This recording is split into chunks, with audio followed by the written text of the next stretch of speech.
നല്ല അടിപൊളി super product ആയിരിക്കും, നല്ല റീസണബിൾ ആയിട്ടുള്ള പ്രൈസ് ആയിരിക്കും.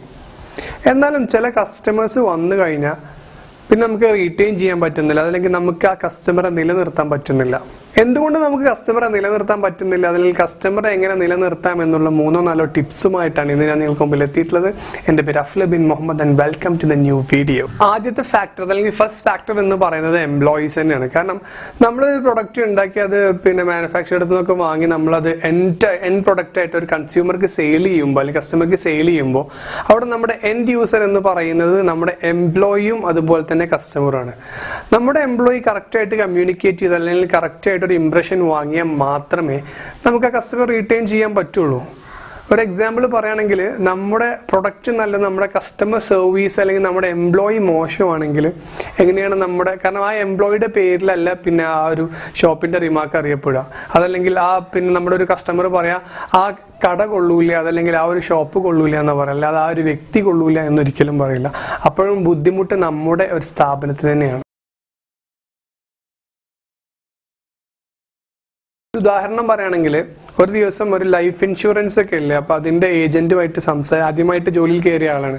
അപ്പോൾ അദ്ദേഹമായിട്ട് സംസാരിക്കാൻ എനിക്കൊരു ഭാഗ്യമുണ്ട്. അദ്ദേഹം എൻ്റെ അടുത്ത് പറഞ്ഞത്, സാറ് നാളെ മരിച്ചു പോയി കഴിഞ്ഞാൽ സാറ് കുടുംബത്തിന് ആരാണ് പിന്നെ ഉണ്ടാവുക, സോ ഈ പൈസ ഉണ്ടെങ്കിൽ അവർക്ക് നന്നായി ജീവിച്ചൂടെ എന്നൊക്കെയാണ് പറഞ്ഞത്. സോ ഇവിടെ എന്നോട് പറയാണ് നാളെ ഞാൻ മരിക്കാൻ പോവുകയാണ് എന്നുള്ളത്. ട്രെയിൻ ആയതുകൊണ്ട് വലിയ കുഴപ്പമൊന്നുമില്ല, പക്ഷെ നമ്മൾ ആ സമയം തന്നെ നമുക്ക് ഒരു റിലക്റ്റൻസ് ഉണ്ടാവും. അതായത് ഇങ്ങനെയൊക്കെ പറയുമ്പോൾ തന്നെ നമ്മൾ നെഗറ്റീവായി പോകും. മരണം എന്നൊക്കെ പറയുമ്പോൾ ഈ മരണം പോലും പോസിറ്റീവായിട്ട് പറയാൻ കഴിയുന്നവരാണ് ചില ആളുകളൊക്കെ. സോ ഇത്തരത്തിലുള്ള ഒരു സംഭവം വരുമ്പോൾ ഞാനൊരാളുടെ റിവ്യൂ പറയുമ്പോൾ ആ ഒരു വ്യക്തിയെ കുറിച്ചല്ല പറയാം, ആ ഒരു സ്ഥാപനത്തെ കുറിച്ചാണ് പറയാം. ഇത്തരത്തിൽ 1-2 ദുരനുഭവം ഒരു കമ്പനിയിൽ നിന്ന് ഉണ്ടായി കഴിഞ്ഞാൽ സ്പ്രെഡ് ആവാൻ ഇക്കാലത്ത് സോഷ്യൽ മീഡിയ ഒക്കെ അതിന് വളരെയേറെ സഹായിക്കും. അത് നമ്മൾ എപ്പോഴും ഓർക്കണം. രണ്ടാമത് പറയാനുള്ളത് നമ്മുടെ ചില തെറ്റിദ്ധാരണകളാണ്. ചില ആളുകൾ വിചാരിക്കുന്നുണ്ട് നമ്മൾ നല്ല പ്രൊഡക്റ്റ് കസ്റ്റമർക്ക് കൊടുത്തു കഴിഞ്ഞാൽ തന്നെ കസ്റ്റമർ വീണ്ടും നമ്മളടുത്തേക്ക് വരും എന്നുള്ളതാണ്. നമുക്ക് ഡെലിവറി എന്ന് പറഞ്ഞത് വളരെ എളുപ്പമാണ്. ഇപ്പോൾ ഒരു എക്സാമ്പിൾ പറയുകയാണെങ്കിൽ നമ്മളെ വീട്ടിൽ ഒരു കാറ് വാങ്ങിയ സമയത്ത് പിന്നെ അതിൻ്റെ സെക്കൻഡ് സർവീസ് അടുത്ത സമയത്ത് നമ്മൾ അങ്ങോട്ട് വിളിച്ചു, ഇങ്ങനെ ഇന്ന സൈഡിൽ ചെറിയൊരു പ്രശ്നമുണ്ട്, ഈ സൈഡിൽ ചെറിയൊരു വിള്ളലുണ്ട്, ഒക്കെ നമ്മുടെ ഒരു ഭാഗത്തു നിന്നുണ്ടായ തെറ്റാണ്. അപ്പോൾ ഇവരോട് ഇതൊന്ന് ക്ലിയർ ചെയ്യാൻ പറ്റുമെന്ന് ചോദിച്ചപ്പോൾ പിന്നെ അവർക്ക് പിക്കപ്പ് ഡ്രോപ്പ് ഫെസിലിറ്റി ഒക്കെ ഉണ്ട്. അപ്പോൾ അതിന് വലിയൊരു എമൗണ്ട് ഒന്നും ചാർജ് ചെയ്യുന്നില്ല. അപ്പോൾ തന്നെ അവർക്ക് മാർക്ക് വീണു. കാരണം നമുക്ക് അത്ര ബുദ്ധിമുട്ടില്ല, അവരെന്നെ വന്ന് കൊണ്ടുപോകുന്നു, ഡ്രോപ്പ് ചെയ്യുന്നു, ഇതൊക്കെ നോർമലായിട്ടുള്ള കാര്യമാണ്. പക്ഷേ ഇത് പിന്നെ കമ്പനിയിൽ എത്തിയിട്ട് നമ്മൾ പറഞ്ഞ എല്ലാ ചെക്കിങ് അവർ നടത്തി. അപ്പോൾ പ്രോബ്ലം ഒന്നും വണ്ടിക്കില്ല. മാത്രമല്ല ഈ ഒരു ചെക്കിങ്ങിന് അവരൊരു കാശും ഈടാക്കിയില്ല എന്നുള്ളതാണ്. അവരിപ്പോൾ ഒരു 100-200 രൂപ ഈടാക്കിയാലും നമ്മളത് കൊടുക്കാൻ ബാധ്യസ്ഥരാണ്, നമ്മൾ ചോദിക്കൊന്നുമില്ല. കാരണം നമ്മൾ പറഞ്ഞിട്ടാണ് അവർ ചെക്ക് ചെയ്യുന്നത്. സോ അതിനൊന്നും അവർ കാശ് വാങ്ങിയില്ല. അപ്പോഴൊക്കെ അവരുടെ ഗ്രേഡ് നമുക്കിങ്ങനെ കൂടുതലല്ലേ, കസ്റ്റമർ സാറ്റിസ്ഫാക്ഷൻ അവരവിടെ ഗെയിൻ ചെയ്യുന്നുണ്ട്. ഒബ്വിയസ് ആയിട്ട് നമ്മളെടുത്ത് ആരെങ്കിലും ഒരു കാറിനെ പറ്റി ചോദിക്കുകയാണെങ്കിൽ നമ്മൾ പറയും ഇങ്ങനെ ഈ ഒരു കാർ എടുത്തോ, പിന്നെ കസ്റ്റമർ സർവീസും നല്ലതാണ്, നല്ല വണ്ടിയാണെന്ന് നമ്മൾ പ്രിഫർ ചെയ്യും.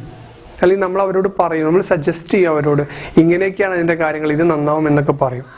സോ കസ്റ്റമർ സർവീസ് എന്ന് പറയുന്നത് ഒരു ലോങ് പ്രോസസ്സാണ്. പിന്നെ ചിലർക്ക് പറ്റുന്ന അബദ്ധങ്ങളാണ്, നമ്മുടെ ഒരു കസ്റ്റമർ പാർട്ടിയൊക്കെ വെക്കും. അപ്പോൾ കസ്റ്റമർ പാർട്ടിക്കും വിളിക്കുന്നത് ഒരു എംപ്ലോയി ആയിരിക്കും. അപ്പോൾ പറയുന്നൊരു വാക്കുണ്ട്, പിന്നെ സർ നമ്മളിവിടെ ഒരു പാർട്ടി വെച്ചിട്ടുണ്ട്, നല്ല ഫുഡൊക്കെ ഉണ്ട്, ഫാമിലി ആയിട്ട് വന്നാൽ നമ്മൾ നല്ല ഫുഡൊക്കെ പ്രൊവൈഡ് ചെയ്ത് ഫുഡൊക്കെ അടിച്ച് ഹാപ്പി ആയിട്ട് ഇവിടെ പാർട്ടി അല്ലാണ്ട് ഇതൊക്കെ കൂടിക്കഴിഞ്ഞ് പോവാം എന്നൊക്കെ പറയും. ഇവിടെ ഇവർ 2-3 പ്രാവശ്യം ഫോക്കസ് ചെയ്തത് ഫുഡ് എന്നൊരു സംഭവമാണ്. ഇതിന് ബദലായിട്ട് ഇങ്ങനെ പറഞ്ഞൂടെ, സാറ് നമ്മുടെ ഫാമിലിയിലേക്ക് വന്നതിന് ബദലായിട്ട് പിന്നെ അതിൻ്റെ ഒരു സന്തോഷമായിട്ട് നമ്മളിവിടെ ഒരു വാർഷിക പരിപാടി സംഘടിപ്പിക്കുന്നുണ്ട്, പിന്നെ അതുകൊണ്ട് സാറുടെ ഫാമിലി ആയിട്ട് വന്നു കഴിഞ്ഞാൽ നമുക്ക് ഒരുമിച്ച് പിന്നെ ഡിന്നറൊക്കെ കഴിച്ച് പാർട്ടിയൊക്കെ കൂടി ആ സന്തോഷം പങ്കുവെച്ച് നമുക്ക് സൂപ്പറായിട്ട് പിരിയാന്ന് പറയുമ്പോൾ ഇത് രണ്ടും പറഞ്ഞത് ഒരേ കാര്യമാണ്. പക്ഷെ അത് രണ്ടിൻ്റെ ഇമ്പാക്റ്റ് രണ്ടാണ്.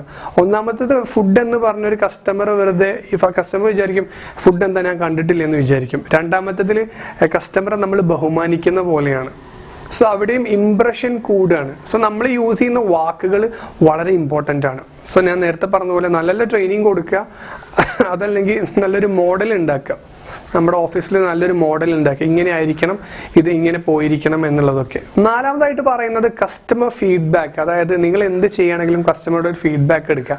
അതൊരിക്കലും കസ്റ്റമർ തിരക്കുള്ള സമയത്ത് വിളിച്ച് ശല്യപ്പെടുത്തിയിട്ടാവരുത്. കസ്റ്റമറോട് ചോദിക്കുക, ഏറ്റവും ഫ്രീ ആവുന്ന സമയം ചോദിക്കുക, ആ സമയത്ത് വിളിക്കുക. അപ്പോഴും ചോദിക്കുക നമുക്ക് പിന്നെ ഫ്രീ ആണോ എന്ന് ചോദിക്കുക. അതല്ലെങ്കിൽ നമ്മുടെ ഷോപ്പിൻ്റെ എൻ്റെ ഒരു പല ആളുകളും ബെല്ലൊക്കെ വെക്കുന്നുണ്ട്. If you are satisfied ring the bell എന്നൊക്കെ പറയും. എങ്കിൽ പിന്നെ ഒരു കൂപ്പണൊക്കെ കൊടുത്തിട്ട് അതിലും ഫില്ല് ചെയ്യാൻ പറയാം. ഇങ്ങനെ ഒരുപാട് മാർഗ്ഗങ്ങളുണ്ട്. അതായത് നമുക്ക് കുറേ ഇൻസ്ട്രക്ഷൻസും സജഷൻസും കിട്ടുമ്പോൾ അത് പ്രാവർത്തികമാക്കുന്നുണ്ട് എന്ന കസ്റ്റമർ വിളിച്ച് പറയും കൂടിയും ചെയ്യുമ്പോൾ ആ കസ്റ്റമർക്ക് ഉണ്ടാവുന്ന സന്തോഷം ആലോചിച്ച് നോക്കിയേ. അവസാനമായി ഒരു കാര്യം കൂടി, നമ്മൾ ബിസിനസ് ചെയ്യുന്നത് ലാഭം എക്സ്പെക്ട് ചെയ്തിട്ടാണെങ്കിലും നഷ്ടം എന്നുള്ളത് ചിലപ്പോൾ വന്നേക്കാം. ആ സമയത്ത് നമ്മൾ കസ്റ്റമർ വിചാരിക്കുന്നതിൽ കൂടുതൽ എന്തെങ്കിലും നമുക്ക് കൊടുക്കാൻ കഴിഞ്ഞു കഴിഞ്ഞാൽ നമ്മുടെ ഉയർച്ച എന്ന് പറയുന്നത് ഡബിൾ അല്ലെങ്കിൽ ട്രിപ്പിൾ സ്പീഡിലായിരിക്കും. നല്ല നല്ല ബിസിനസ്സൊക്കെ ചെയ്ത് നല്ല രീതിയിൽ കസ്റ്റമറെ നിലനിർത്തി എല്ലാവരും ഫ്ലറിഷ് ആവട്ടെ എന്ന് ആത്മാർത്ഥമായിട്ട് ആഗ്രഹിച്ചുകൊണ്ട് thanks for watching and it's now on ever. പറയാൻ മറന്ന മറ്റൊരു കാര്യം, വീഡിയോ ഇഷ്ടപ്പെട്ടെങ്കിൽ സബ്സ്ക്രൈബ് ചെയ്യാൻ ഒരിക്കലും മറക്കരുത്.